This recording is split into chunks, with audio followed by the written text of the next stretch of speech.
အဲ့တော့မီးဖိုချောင်ထဲမှာကျမတို့ hint ချက်တဲ့နေရာမှာသုံးတဲ့ပါဝင်ပစ္စည်းတွေကိုအင်္ဂလိပ်လိုဘယ်လိုပြောရလဲဆိုတော့ကျမဒီဗီဒီယိုဖိုင်လေးမှာ share လုပ်ပေးပါမယ်ဒါကစားကို salt လို့ခေါ် salt အချုံမုတ်က glutamate စနွေးမုတ် turmeric powder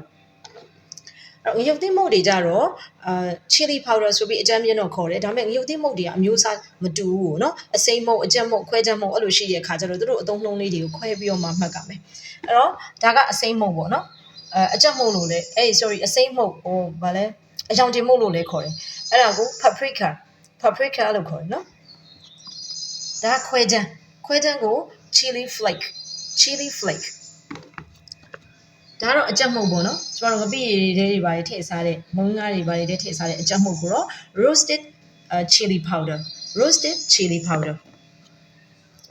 အဲ့တော့ဒါကတော့ဟင်းချက်တဲ့အခါမှာသုံးတဲ့စီပေါ့နော်စီကတော့ wine အဲ့မှာစီအမျိုးအစားတွေရှိတယ်ဥပမာဒါကပဲစီဆိုရင် peanut wine နော်ဟင်းချက်တဲ့စီလို့ပဲပြောမယ်ဆိုရင် cooking wine ပေါ့နော်နေကြစီဆို sunflower wine တကယ်လို့ဟင်းသီးဟင်းရွက်အစီဆိုရင် vegetable wine နော် vegetable wine ဆိုပြီးတော့မှစီအမျိုးအစားတွေခွဲပြီးတော့မှသုံးလို့ရတယ်အဲ့တော့ဒါကတော့ဟင်းချက်တဲ့နေရာမှာမပါမဖြစ်ငပြာရည်ပေါ့နော်ငပြာရည်ကို fish sauce လို့ခေါ်တယ် fish sauce နောက်တစ်ခါငပြာရည်ပုံစံမျိုးပဲဒီပဲငပြာရည်ပေါ့နော်သူကတော့ပဲငပြာ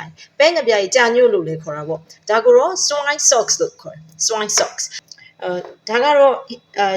သီးရွက်တွေကြော်တဲ့ခါမှာသုံးတာပေါ့နော်ခရူးစီ oyster sauce နော် oyster sauce ဒါကငရုတ်ကောင်းမှုတ်လေးနော်ငရုတ်ကောင်းမှုတ်ဆိုတော့ဒါကpepper powder လို့သုံးမှာပေါ့နော် pepper powder ဒါကတော့ vinegar နော်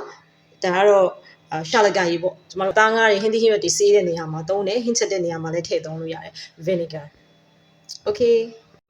အဲ့တော့ဒီဗီဒီယိုဖိုင်လေးကနေမိဖို့ကြောင့်မှသုံးတဲ့ပစ္စည်းလေးတွေအခေါ်အဝေါ်လေးတွေကိုသိသွားမယ်လို့ထင်ပါတယ်အဲ့တော့ဗီဒီယိုအခုလိုဆုံးထိကြည့်ပေးတဲ့အတွက်ကျေးဇူးတင်ပါတယ်အင်္ဂလိပ်စကားကိုအခြေခံကနေကျွမ်းကျွမ်းကျင်ကျင်ပြောတတ်ချင်တယ်ဆိုရင် Brilliant Future English စာသင်တန်းမှာရှိတဲ့ Basic English Speaking Course ကိုသင်ယူလို့ရပါတယ်